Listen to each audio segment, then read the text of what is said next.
ક્યારે પણ તમને એવું લાગે ને કે હું આ બધું મારું બધું મહાયજ્ઞ કે આ ધૂળી ધગાવીને બેઠો છું અને મને તકલીફ પડી છે કે હું હવે થાક્યો, ત્યારે અમે પાછળ જ છીએ. સમાજમાં જ્યારે કાર્ય કરવા એ બેઠા ને ત્યારે બધું જ પોતાનો સ્વાર્થ કે પોતાનું દરેક. જે 2011માં અમે લોકો ગાંધીનગરમાં હતા ત્યારની વાત છે.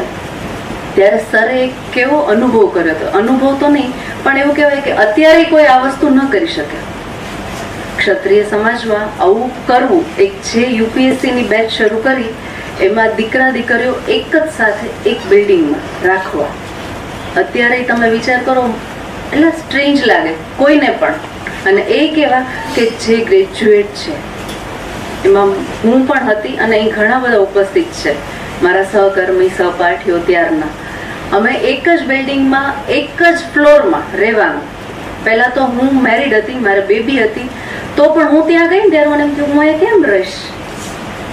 એટલે નવું કરવાની સાહસ વૃત્તિ કે આમાં કંઈ જ નહીં થાય ને બધા ભણશે, અને ખરેખર ભણ્યા અને બધા જ આજે સારામાં સારી પોસ્ટ ઉપર બધા છે એક પછી એક. એટલે એમનું જે વિઝન હતું ને ત્યારે નહોતું સમજાતું કે સર શું કરવા માંગે છે, પણ ત્યારે અમે બધા એક જ ફ્લોરમાં, એમાં ઘણા બધા ચહેરા દેખાય છે કે જે 2011 વાળા છે. અને પછી ત્યારે કઈ પણ તકલીફ પડે ને, અમારા જે રેક્ટર હતા ને, હું મેરિડ હતી, બાકી કોઈ દીકરાઓમાં મેરિડ હતા, બાકી દીકરીઓમાં કોઈને તકલીફ નહોતી. એટલે મારે બધી રીતે ક્યારેક સાસરે આવવાનું થાય, ક્યારેક પિયરમાં પ્રશ્ન હોય, બાળક નાનું હતું, તો જે અમારા રેક્ટર હતા ને ગોહિલ સાહેબ, એ ગુસ્સે થઈ જાય અને ગુસ્સે થાય અને ક્યારેક કંઈ પણ કહી દે ને એટલે મને એમ થાય કે ક્યારેક ભણવામાં આપણે બરાબર ન કરી શક્યા હોય, ક્યારેક આ બધું એવા બધી અસમંજસમાં સર આવે ને ત્યારે સર શું બધું જ સોલ્વ કરી દે કે ડોન્ટ વરી. એમને ઘણા બધા પ્રશ્નો છે ને એ કરે છે ને, બહુ મોટી વસ્તુ છે. અને આવી રીતે મોટિવેશન એટલે અમારો એમ કહેવાય ને કે જ્યારે જ્યારે જરૂર પડે ને ત્યારે હાજર જ હોય. અમારા રેક્ટર ગણો કે જે ગણો, યશોકસિંહ સર અડધી રાત્રે હાજર. એટલે અમે લાડમાં નામ રાખ્યું હતું કે અમારું મૂછાળીમાં. બીજુભાઈ એટલે આજે આ તમને હું સસ્પેન્સ કહું છું કે અમે વારે વારે એમને આ શું કામ કહીએ છીએ કે અમારા માટે રાત દિવસ માટે એક જ નામ હોય, લેક્ચર ઓર્ગેનાઇઝ કરવાથી માંડીને દરેક વસ્તુ. અને પાછું એ માત્ર ને માત્ર આ કામ નથી કરતા. ખાલી ક્લિયર કરો કે આપણે માતા પિતા છીએ, આપણે બધાને બાળકો છે, તમે તમારા એક કે બે બાળક માટે આટલો ટાઈમ આપી શકો છો કે એને દરેક પ્રશ્નો સોલ્વ કરવા, એને રહેવું, એનું જમવાનું થી માંડીને એનું ભણવાનું, એનું કેરિયર, એનું સ્પોર્ટ્સ આપણે નથી આપી શકતા. બી ફ્રેન્ક. આપણે કદાચ ક્લાસ 1 ઓફિસર હોય કે ખૂબ સારા બિઝનેસમેન હોય, આપણે આપણા બાળકના કરિયર માટે આટલું નથી કરી શકતા. તો વિચાર કરો 10,000 લોકોને સીટ ઉપર બેસાડવા એને કેટલો પરિશ્રમ કર્યો હશે. આજે એક બાપને એના દીકરાને ક્લાસ 1 ઓફિસર બનાવવો હોય ને તો એમ કહેવાય ને કે આભે પાણી આવી જાય. ત્યારે એટલી પ્રયત્ન કરે, તેમ છતાંય તે થવાનું હોય તો જ થાય. બરાબર ને? તો એમને કેટલી વિટંબણાઓમાંથી પાસ થવું પડતું હશે. પછી બીજો એક પ્રસંગ છે કે જીપીએસસી ની ઇન્ટરવ્યુ મેઇન્સ અપાઈ ગઈ અને અમારા ડોક્યુમેન્ટ્સ મગાવ્યા. એટલે મારે આ કહેવાનો ભાવાર્થ જ એ છે કે સચિવાલયમાં અશોકસિંહ બેઠા હોય તો શું ફેર પડે, ત્યારે ખબર ન પડતી. પણ જ્યારે મને કીધું કે ડોક્યુમેન્ટ મગાવેલા છે એટલે જવાનું, ડોક્યુમેન્ટ મોકલવાના છે જીપીએસસી ને, ઓકે. પછી ત્યારે જોવા બેઠી ને ત્યારે યાદ આવ્યું કે આમાં સ્પોર્ટ્સનું સ્ટેટ લેવલનું મારું સર્ટિફિકેટ જ નથી. અને હું એસએનડીટીમાં મેં જ્યારે જે તે સમયે કરેલું ત્યારે એવું હતું કે અમે રમીને આવતા રહ્યા, ભાવનગર પરત કરી ગયા અને અમારા સર્ટિફિકેટ ડિસ્ટ્રીબ્યુશન બીજે દિવસે હતું. આવવામાં અમારી કોમ્પિટિશન હતી. હવે યાદ આવ્યું કે બાકી બધા સર્ટિફિકેટ છે પણ આના તો 5 માર્ક્સ છે, હવે શું થશે. સરને મેં વાત કરીને તો ત્યાં બેઠા એમણે ભાવનગર ફોન કર્યો, અમારા પ્રિન્સિપાલ ધંધુકિયા સરને. ધંધુકિયા સરને ફોન કર્યો અને કીધું કે આ દીકરીનું આ સર્ટિફિકેટ જોઈએ છે. ધંધુકિયા સર સાથે એવા સંબંધ, એટલે એને કીધું હું આ સર્ટિફિકેટ તમને વિધિન 2-3 ડેઝની અંદર હું તમને જાણ કરું છું.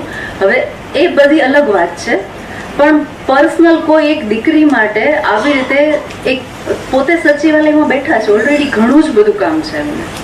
એને પોતાનું, ફેમિલીનું અને દરેક વસ્તુ એ પોતે પીએ હતા. એને દરેક કામ છે સમાજના, તેમ છતાં મારી નાની નાની જરૂરિયાતોમાં આવું કોઈ સપોર્ટ કરે ને, એક હાકલ કરે ને, તો એ બહુ થઈ જાય. એક યુવાનને આવી ચિંગારી જગાડવા માટે એક પોતે સ્વયં જ્વાલા બની ગયા છે. એટલે આવી એક જ્યોતિ જગાવવા માટે એમ કહેવાય ને કે એક ફકીર બેઠો છે કે પોતાનું બધું તગારી ગયું. એટલે એના માટે વિશેષ મારે શબ્દો તો મને આજ કંઈ મળશે નહીં, પણ એટલું કહીશ કે સમાજમાં જ્યારે કાર્ય કરવા એ બેઠા ને ત્યારે બધું જ પોતાનો સ્વાર્થ કે પોતાનું દરેક. અને બીજું સમાજમાં હમણાં જ અમે કાર્ય કરતા હતા, પણ હમણાં જે સમાજના પરિચયમાં આવ્યા ને ત્યારે હવે એવું લાગે છે કે ઘણીવાર તમે ઘણું બધું કરવા બેઠા હોય ને, તમને રિસ્પોન્સ ન મળે. આવું હવે જ લાગે છે, હવે એ વસ્તુ ફીલ થાય છે. એટલે સરને એક વિદ્યાર્થીની તરીકે નહીં પણ એક દીકરી તરીકે કહું છું કે ક્યારે પણ તમને એવું લાગે ને કે હું આ બધું મારું બધું મહાયજ્ઞ કે આ ધૂળી ધગાવીને બેઠો છું અને મને તકલીફ પડી છે કે હું હવે થાક્યો, ત્યારે અમે પાછળ જ છીએ.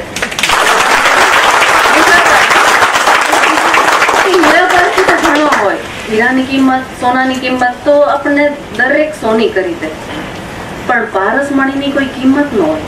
પારસમણી શું છે? જેને અડે ને એને સોનું બનાવે. આજે અશોકસિંહ સર છે ને એ મહાન વિભૂતિ છે કે એને છે ને પારખવાની ક્ષમતા તો છે, પણ બધાને 24 કેરેટ બનાવીને જ પાર પાડવા છે.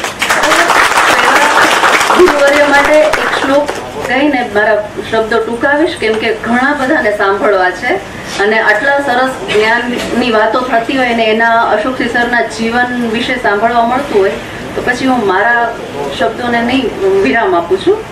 ગુરુ બ્રહ્મા ગુરુ વિષ્ણુ ગુરુ દેવો મહેશ્વર ગુરુ સાક્ષાત પરબ્રહ્મ તસ્મે શ્રી ગુરુ.